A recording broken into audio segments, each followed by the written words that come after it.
Hello friends, मैं तेजिंदर विधुड़ी आपका अपने YouTube चैनल में स्वागत करता हूं। हमारी आज की वीडियो हिंदी व्याकरण से संबंधित है। जैसे कि आपको पता है हिंदी व्याकरण की सीरीज चल रही है, उसके तहत ये आज की वीडियो भी हिंदी व्याकरण पे ही है। तो हिंदी व्याकरण को मैंने आपको पिछली वीडियो में भी बताया था, हिंदी व्याकरण को 3 भागों में बांटकर पढ़ा जाता है। नंबर 1 वर्ण विचार, नंबर 2 शब्द विचार और नंबर 3 वाक्य विचार। तो सबसे पहले जो है वर्ण विचार से हम वर्ण विचार पढ़ रहे हैं, और वर्ण विचार के तहत ही हमने पिछली वीडियो में भी जो देखा था स्वरों के प्रकार देखे थे, और आज भी हम स्वरों के कुछ प्रकार देखेंगे या स्वरों का वर्गीकरण देखेंगे। तो पिछली वीडियो में मैंने स्वरों के प्रकार में क्या बताया था? पिछली वीडियो में मैंने बताया था स्वर जो है मुख्यतः 3 प्रकार के होते हैं। कौन कौन से होते हैं?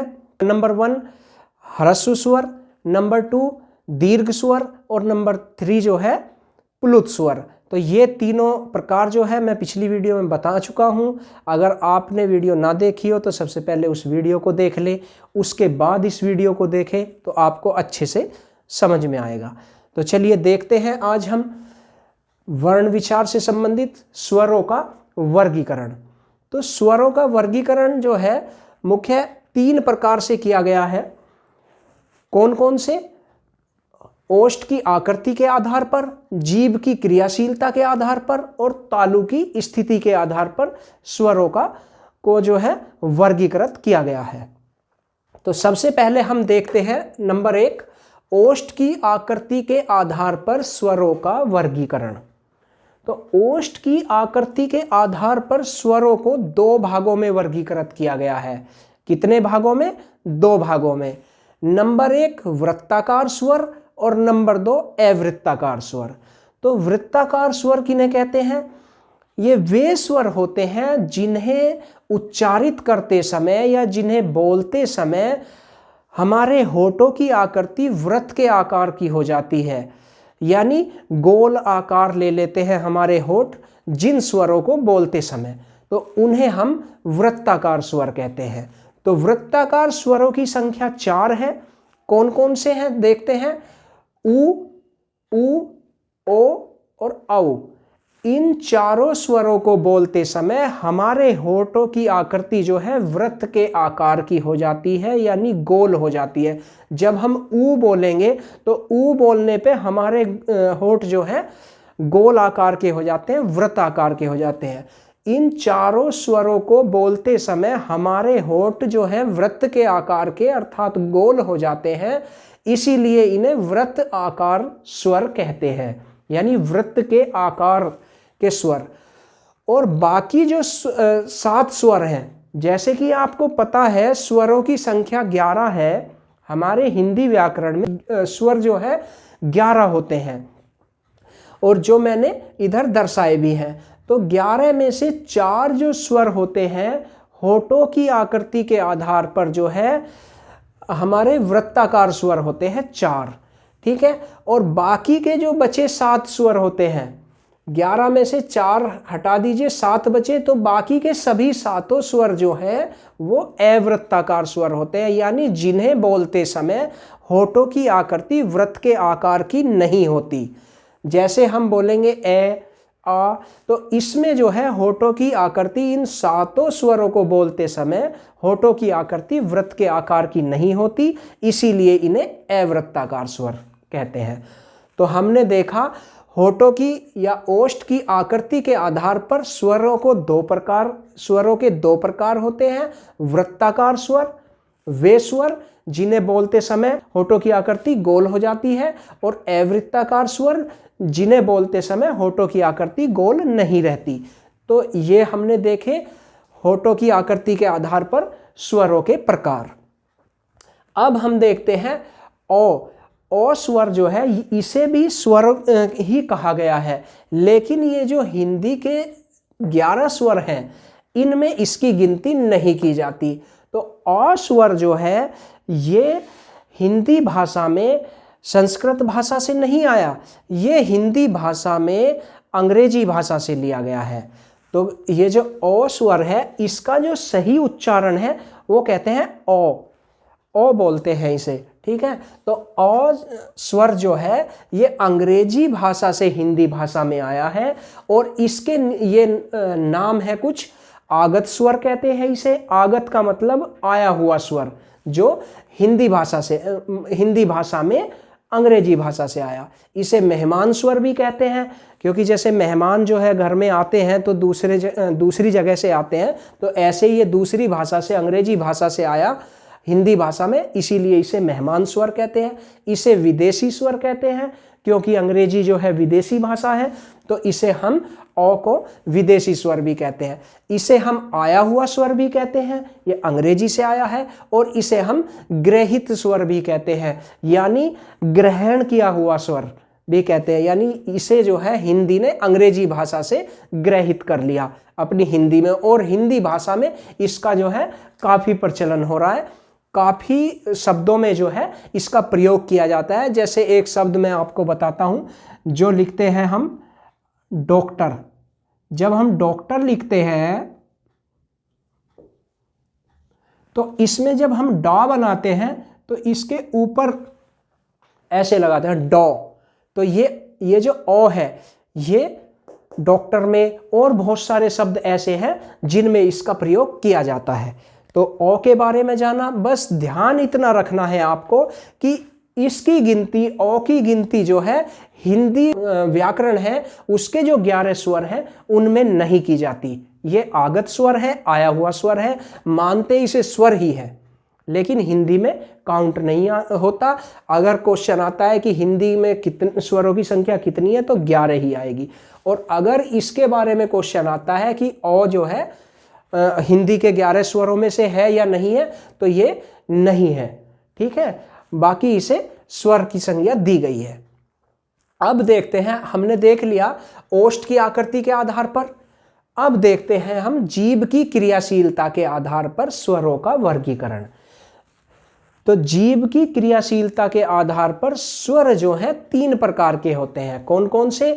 अग्रस्वर, मध्य स्वर और पश्च स्वर।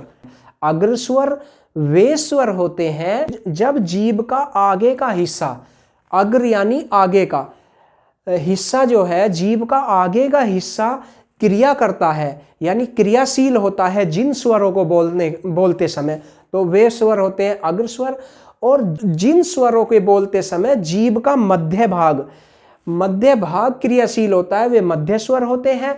और जिन स्वरों को बोलते समय जीभ का सबसे पीछे का भाग क्रियाशील होता है, क्रियाशील यानी मूवमेंट करता है, ठीक है, कहीं ना कहीं मुंह के अंदर कहीं ना कहीं टच होता है, तो इसके आधार पर जो है उसे पश्च स्वर कहते हैं। यानी जीभ के कर दिए हमने 3 पार्ट, ठीक है। जो आगे की जीभ है, जब मुंह में कहीं ना कहीं टच होगी, जिन स्वरों को बोलते समय जीभ, आगे की जीभ कहीं टच होती है, क्रियाशील होती है, तो वे अग्र स्वर होते हैं, ठीक है। और जिन स्वरों को बोलते समय जीभ का मध्य भाग कहीं टच होता है, यानी मूवमेंट करता है, तो वे होते हैं मध्य स्वर। और जीभ का जो सबसे पीछे का हिस्सा है, अगर वो क्रियाशील होता है, वो कहीं टच होता है कि जिन स्वरों को बोलते समय, तो वे जो होते हैं पश्च स्वर होते हैं, यानी पीछे के 3रे नंबर के स्वर होते हैं, ठीक है। तो अब देखते हैं अग्र स्वर कौन से होते हैं। तो अग्र स्वर जो हैं ये 5 हैं। अग्र स्वरों की संख्या 5 है। कौन कौन से हैं अग्र स्वर? ई, ए, आई और री। इन 5 स्वरों को बोलते समय जीभ का आगे का हिस्सा क्रियाशील होता है, ठीक है। जीभ का आगे का हिस्सा मूवमेंट करता है, इसीलिए इन्हें अग्र स्वर कहते हैं। अच्छा, मध्य स्वरों की जो संख्या है, मध्य स्वर सिर्फ 1 है और वो है ए, ठीक है। हम जो हिंदी के स्वरों में ए सबसे पहला जो स्वर है वो मध्य स्वर कहलाता है। इसमें जब हम ए को उच्चारित करेंगे, बोलेंगे, तो जो जीभ के मैंने अभी 3 पार्ट बताए थे, जीभ का जो बीच का हिस्सा है वो जो है हमारे तालू में टच होता है। तालू तो आप जानते होंगे, जिसे हम आम भाषा में जो है तालवा भी बोलते हैं। तो तालू जो है, तालू की अगर डेफिनेशन देखी जाए, यानी परिभाषा देखी जाए किसे कहते हैं तालु। तालु जो है, जो हमारा जो मूर्धा है, मूर्धा कहते हैं मसूड़ों को। दांतों से ऊपर का जो हिस्सा होता है ये मसूड़े होते हैं। तो मसूड़ों से जो पीछे का जो जितना भी ऊपर भाग है, और जो नासिका छिद्र जो हमारे गले के मतलब पास में होते हैं, नासिका छिद्र से जो आगे का जो बीच का हिस्सा है, यानी नासिका छिद्र जो है अंदर की तरफ है और मूर्धा यानी मसूड़े आगे की तरफ है। तो इनके जो बीच का ऊपर का जो भाग होता है उसे तालु बोलते हैं। ठीक है। तो जीभ की जो मैंने अभी बताया आपको क्रियाशीलता 3 प्रकार से मैंने बताई, अग्र स्वर, मध्य स्वर, पश्च स्वर। ठीक है। तो सबसे पहले हमने अग्र स्वर देखा। तो अग्र स्वर जो है 5 है, और इन अग्र स्वरों को बोलते समय जीभ का आगे का भाग क्रियाशील होता है, तालु को टच करता है। ठीक है। मध्य स्वर देखा हमने, मध्य स्वरों की संख्या 1 है, जिसे हम बोलते हैं ए। ठीक है। जब हम ए बोलेंगे तो जीभ का मध्य भाग तालु से टच होता है। नंबर 3 पे है पश्च स्वर। पश्च स्वर जो है इनकी संख्या 5 है। ठीक है। और इन्हें याद करने का बहुत आसान तरीका है। ये पांचों जो स्वर हैं, ठीक है, कौन से नंबर के हैं? तीसरे नंबर के पश्च स्वर। तो इन पांचों स्वरों को जब हम लिखेंगे तो इनमें 3 संख्या, यानी जो संख्या 3 होती है, इन पांचों स्वरों में 3 का यूज होता है। जैसे कि आ, जब हम आ लिखेंगे तो ये क्या लिख दिया? 3। ठीक है। और 3 लिखने के बाद बनता है आ। ठीक है। तो इसमें भी 3, ऊ में भी 3 सबसे पहले। ठीक है। ओ में भी 3 और औ में भी 3। ठीक है। इन पांचों स्वरों में 3 संख्या लिखते हैं सबसे पहले, यानी 3 से ही बनते हैं ये पांचों स्वर। तो इसकी पहचान है तीसरे नंबर का है और 3 ही आएगा। ठीक है। 3 सबसे पहले 3 से बनेंगे पांचों स्वर। तो जो 3 लिख के बनते हैं वे तीसरे नंबर पे जो है इन्हें पश्च स्वर कहते हैं। तो याद रखना, तीसरे नंबर पे पश्च स्वर है और ये 3 संख्या से ही बनते हैं। बस कंफ्यूजन नहीं रखना आपको। जो मध्य स्वर ए है, ए भी 3 संख्या से ही बनता है। ठीक है। ये पहले 3 ऐसे बनाएंगे और तब ए बनेगा, लेकिन ये जो है मध्य स्वर है, तो इसमें कंफ्यूज नहीं होना। ओनली अकेला ए ऐसा स्वर है जो मध्य स्वर है। बाकी जो 3 की संख्या जिस स्वर में यूज होती है वो सारे तीसरे नंबर के पश्च स्वर हैं। तो उम्मीद करता हूं ओष्ठ की आकृति के आधार पर स्वरों का वर्गीकरण और जीभ की क्रियाशीलता के आधार पर स्वरों का वर्गीकरण आपको समझ में आ गया होगा। अब देखते हैं हम तालु की स्थिति के आधार पर स्वरों का वर्गीकरण। तो तालु की स्थिति के आधार पर स्वरों को 4 प्रकार वर्गीकृत किया गया, यानी स्वरों के 4 प्रकार हैं। कौन कौन से हैं देखते हैं। तो तालु की स्थिति, जो पहली स्थिति तालु की बनती है जब जीभ का अग्र भाग तालु के आगे वाले भाग को स्पर्श कर लेता है। तालु की परिभाषा में बता चुका हूं। ठीक है। तो जब जीभ का आगे का भाग तालु जो है तालु के आगे के भाग को स्पर्श करता है, जीभ तालु में टच होती है, आगे मतलब जीभ का भी आगे वाला भाग और तालु का भी आगे वाला भाग जब टच होता है तो मुंह बंद की स्थिति होती है। मुंह बंद की स्थिति होती है। जब जीभ को हम तालु पे आगे टच करेंगे तो जीभ द्वारा जो है मुंह बंद हो गया पीछे की तरफ सारा, तो मुंह बंद की स्थिति कहते हैं इसे। तो इन्हें ही संवृत स्वर कहते हैं। जब जीभ का आगे वाला भाग तालु के आगे वाले भाग को स्पर्श करता है तो मुंह बंद की स्थिति होती है और इसे हम संवृत स्वर कहते हैं। और इनकी संख्या जो है 5 होती है। संवृत स्वरों की संख्या जो है 5 होती है। कौन कौन से होते हैं संवृत स्वर? ई, उ और री, ये पांचों जो स्वर हैं इन्हें कहते हैं संवृत स्वर। एक बार फिर देख ले, इसकी डेफिनेशन देख ले। किसे कहते हैं? पहली स्थिति, तालु की स्थिति के आधार पर पहली स्थिति जो है जब जीभ का आगे वाला भाग तालु के आगे वाले भाग को, ऊपर जो तालु है उसे टच करता है तो मुंह बंद की स्थिति कहते हैं इसे। और इन्हें जो है मुंहबंद की स्थिति के अनुसार इन्हें कहते हैं संवृत स्वर। तो संवृत स्वर कहते हैं और इनकी संख्या 5 होती है। संवृत स्वर की संख्या 5 होती है। ई, उ और री, ये पांचों संवृत स्वर होते हैं मुंह बंद की स्थिति पे। दूसरी तालु की स्थिति क्या कहती है? दूसरी स्थिति जब जीभ का पश्च भाग यानी पिछला भाग जीभ का, या गले की तरफ वाला भाग भी कहते हैं, गले की तरफ जो पीछे की जीभ है वो भाग तालु के पश्च भाग यानी तालु के भी पिछले भाग को स्पर्श कर लेता है। जब जीभ का, हमारी जो जीभ है इसके 3, मैंने बताए 3 भागों में बांटा है जीभ को, तो जब जीभ का पीछे वाला भाग तालु के पीछे वाले भाग को जो है स्पर्श कर लेता है यानी टच हो जाता है, तो मुंह पीछे से बंद हो जाता है। जब जीभ पीछे से तालु में भी पीछे से टच हो जाएगी तो पीछे से मुंह बंद हो जाएगा, लेकिन आगे से मुंह खुला रहेगा। ठीक है, क्योंकि आगे से जीभ ऊपर टच नहीं होगी, पीछे से टच हो गई तो आगे से मुंह खुला रहेगा। इसे जो है आगे से मुंह की खुली हुई स्थिति होती है ये, और इसे विवृत स्वर कहते हैं। क्या कहते हैं? विवृत स्वर। तो विवृत स्वर की क्या डेफिनेशन है? जब जीभ का पीछे वाला भाग तालु के पीछे वाले भाग को टच कर लेता है तो आगे से मुंह खुला होता है और पीछे से बंद हो जाता है, तो आगे से मुंह खुले की स्थिति होती है, जिसे हम विवृत स्वर कहते हैं। ठीक है, तो विवृत स्वर जो है इनकी संख्या केवल 1 होती है। जब जीभ का पीछे वाला जो भाग तालु के पीछे वाले भाग को बंद कर लेता है, टच कर लेता है, तो कब होता है ऐसा? सिर्फ एक स्वर ऐसा है आ। जब हम आ बोलते हैं तो जब जीभ का पीछे वाला भाग तालु के पीछे वाले भाग से टच होता है, और इसे विवृत स्वर कहते हैं। क्या कहते हैं? विवृत स्वर। तो विवृत स्वर केवल 1 है। विवृत स्वर की संख्या कौन सी? आ। और संवृत स्वर की संख्या कितनी है? 5 है।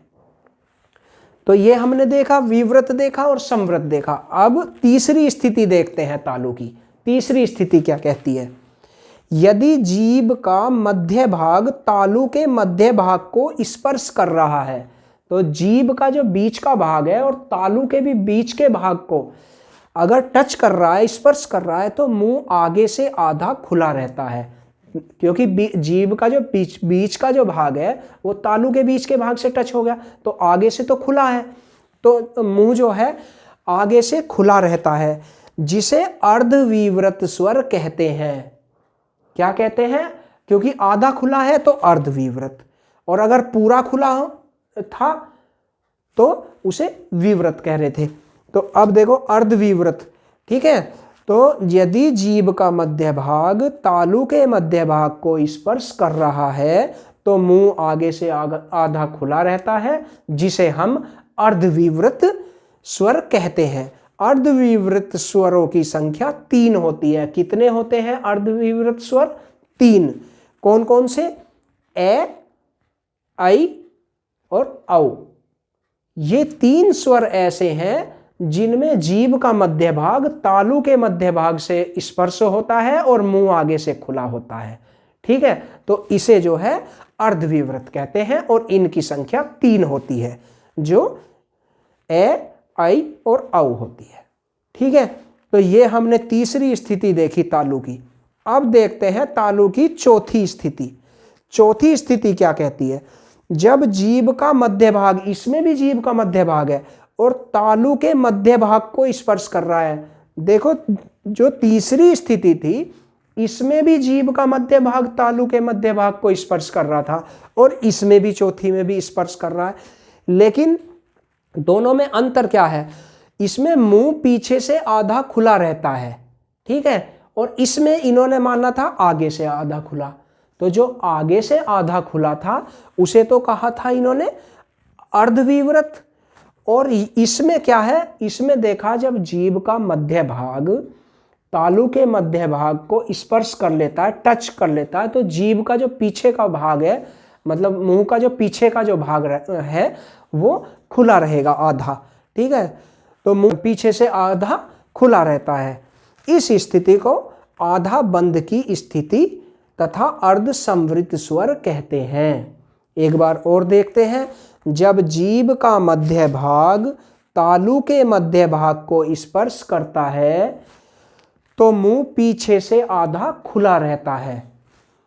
इस स्थिति को आधा बंद की स्थिति कहते हैं। पीछे से खुला है लेकिन आगे से बंद मान लिया, क्योंकि जीभ का बीच का हिस्सा तालु से जो बीच के हिस्से से टच हो गया, पीछे से खुला। तो ऐसी स्थिति को क्या कहते हैं? अर्ध संवृत स्वर कहते हैं। क्या कहते हैं? अर्ध संवृत स्वर कहते हैं। और अर्ध संवृत स्वरों की संख्या 2 होती है। कौन कौन से होते हैं अर्ध संवृत स्वर? ए और ओ। कौन कौन से होते हैं? ए और ओ। तो ये हमने तालु की स्थिति देखी, चारों स्थिति। तो हमने जो है ओष्ठ की आकृति के आधार पर स्वरों का वर्गीकरण 2 प्रकार के होते हैं, वृत्ताकार स्वर और अवृत्ताकार स्वर। और जीभ की क्रियाशीलता के आधार पर स्वरों का वर्गीकरण, जो जीभ की क्रियाशीलता के आधार पर अग्र स्वर, मध्य स्वर और पश्च स्वर 3 होते हैं। और हमने तालु की स्थिति के आधार पर स्वरों का वर्गीकरण देखा, जो 4 प्रकार से जो है तालु की स्थिति होती है और 4 तरह से स्वरों का वर्गीकरण किया गया है। तालु की स्थिति के आधार पर हमने स्वरों का वर्गीकरण किया 4 प्रकार से। कौन कौन से? संवृत स्वर, जिन्हें हम बंद स्वर भी कहते हैं, अर्ध संवृत स्वर, विवृत स्वर और अर्धविवृत स्वर। ये तालु की स्थिति है 4 प्रकार से। संवृत स्वर, जिन्हें हम बंद स्वर भी कहते हैं, इनकी संख्या 5 है। अर्ध संवृत स्वर, जिन्हें आधा बंद स्वर कहते हैं, इनकी संख्या 2 है। और तीसरा देखा हमने विवृत स्वर, यानी खुला स्वर। हम इसे याद रख सकते हैं, विवृत से वी का आकार ऐसे होता है, ऊपर से खुला रहता है। तो विवृत यानी खुला स्वर। और हम ऐसे भी याद कर सकते हैं कि खुले स्वर की संख्या सिर्फ 1 है विवृत स्वर की। क्या है? आ। जब हम आ बोलते हैं तो मुंह भी खुलता है, तो खुला स्वर याद रहेगा, विवृत है। ठीक है, इसकी संख्या 1 है। और एक होता है अर्धविवृत, चौथा प्रकार जो है अर्धविवृत है, यानी आधा खुला, अर्धविवृत। ठीक है, यानी आधा खुला। ठीक है, याद रख सकते हैं। और इनकी संख्या 3 है। तो तालु की स्थिति देख ली हमने। अब देखते हैं अनुनासिकता के आधार पर स्वरों का वर्गीकरण। अनुनासिकता के आधार पर स्वरों को जो है 2 भागों में बांटा गया है। कौन कौन से 2 प्रकार जो है? अनुनासिक स्वर और निर्नुनासिक स्वर। अनुनासिक स्वर कौन से होते हैं?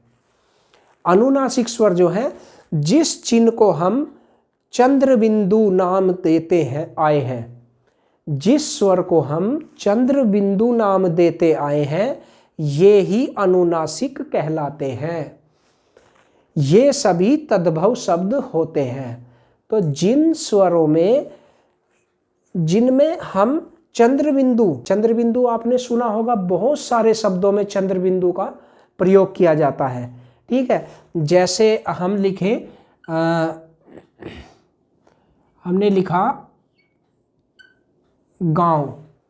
ठीक है, तो इसमें चंद्र बिंदु का प्रयोग हुआ है। ठीक है, तो ये क्या है? चंद्र बिंदु। ये चंद्र बिंदु जो है अनुनासिक स्वर है। ठीक है, क्या है? अनुनासिक। और ये जो है तद्भव शब्द होते हैं, यानी जो अनुनासिक स्वर है ये हमेशा तद्भव शब्दों पे ही आएगा। आप आसानी से याद रख सकते हैं, जिसके ऊपर ये चंद्र बिंदु आ गया वो शब्द जो है तद्भव शब्द है, तत्सम नहीं है। ठीक है, जिस चिन्ह में हम शिरोरेखा के ऊपर जो बिंदु लगाते हैं, शिरोरेखा के ऊपर, ये देखो ये शिरोरेखा है, इसके ऊपर जो बिंदु है इसे हम अनुस्वार कहते हैं। क्या कहते हैं? अनुस्वार। जैसे हम लिखें पंकज, क्या लिखा? पंकज। तो ये शिरोरेखा के ऊपर जो बिंदु है ये क्या है? अनुस्वार। ठीक है, ये चंद्र बिंदु अनुनासिक है और ये पॉइंट जो है, बिंदु जो है, इसे कहते हैं अनुस्वार। चंद्र बिंदु हमेशा तद्भव शब्दों में आएगा और अनुस्वार हमेशा तत्सम शब्दों में प्रयोग किया जाता है। ठीक है, यानी जिस शब्द के ऊपर बिंदु आ जाए, खाली ये बिंदु आ जाए, अनुस्वार आ जाए, वो आप आसानी से याद रख सकते हैं, वो जो है तत्सम शब्द होगा। यानी सीधा संस्कृत से आया हुआ शब्द, उसमें कोई बदलाव नहीं हुआ, सीधा संस्कृत से हिंदी में प्रयोग करने लगे। ये सब जो होते हैं, अनुस्वार जिस शब्द के ऊपर आ गया वो तत्सम है, और चंद्रबिंदु जिसके ऊपर आ गया वो तद्भव है। ठीक है, तो ये तो बात हुई हमारे अनुनासिक स्वर की और अनुस्वार की। अब देखते हैं अनुस्वार जो है, अनुस्वार का तद्भव रूप अनुनासिक होता है। ठीक है, ये मैं बता चुका हूँ। इसका ये अनुस्वार है, इसका तद्भव अनुनासिक है। यानी जो शिरोरेखा होती है उसके ऊपर जो बिंदु होता है, शिरोरेखा आप जानते होंगे, कोई भी शब्द है, जैसे मैंने यही लिखा था, या कोई और शब्द ले लेते हैं, जैसे हमने ले लिया पानी, ये लिखा हमने पानी, तो ये पूर्ण कब होगा? जब हम इसके ऊपर शिरोरेखा लगाएंगे, इसे कहते हैं शिरोरेखा, जिसे हम कहते हैं डंडा खींच दिया। ये डंडा नहीं, इसे शिरोरेखा कहते हैं, यानी सिर के ऊपर रेखा खींची गई। इन दोनों शब्दों के सर के ऊपर जो है, दोनों जो वर्ण है ये, इनके ऊपर जो सिर पे रेखा खींची गई, इसे कहते हैं शिरोरेखा। ये है शिरोरेखा। ठीक है, तो ये शिरोरेखा के ऊपर जो पॉइंट है ये होता है अनुस्वार, और जो चंद्रबिंदु है अनुनासिक। अनुनासिक हमेशा चंद्रबिंदु तद्भव होता है, और अनुस्वार जो है हमेशा तत्सम होगा। जिन स्वरों के ऊपर चंद्रबिंदु नहीं आए वे सभी स्वर निर्नुनासिक स्वर कहलाते हैं। जिनके ऊपर ये चंद्रबिंदु नहीं आएगा, ठीक है, ये नहीं आएगा, वे स्वर कैसे कहलाएंगे? निर्नुनासिक स्वर। ठीक है, तो हमने अनुनासिक स्वर देखा, निर्नुनासिक स्वर देखा, और ये वर्गीकरण किसका? अनुनासिकता के आधार पर स्वरों का वर्गीकरण देखा। अब देखते हैं जाति के आधार पर स्वरों के प्रकार, यानी जाति के आधार पर स्वरों के प्रकार। ठीक है, तो ये भी जाति के आधार पर भी स्वरों का जो है दो प्रकार से वर्गीकरण किया गया है, समान जाति के स्वर और असमान जाति के स्वर। तो समान जाति के स्वर कौन से होते हैं? समान जाति के स्वरों को हम सजातीय स्वर कहते हैं। क्या कहते हैं? सजातीय स्वर। इनकी संख्या जो है 6 है। कितनी है? 6, यानी 6।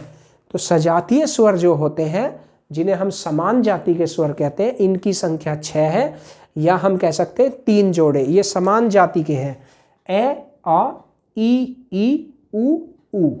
ठीक है, ए और आ एक जैसे से ही है लगभग, ई ये भी एक जैसे हैं, और ऊ ये भी एक जैसे हैं, और जब हम उच्चारित करेंगे ये भी उच्चारण में भी एक जैसे लगते हैं।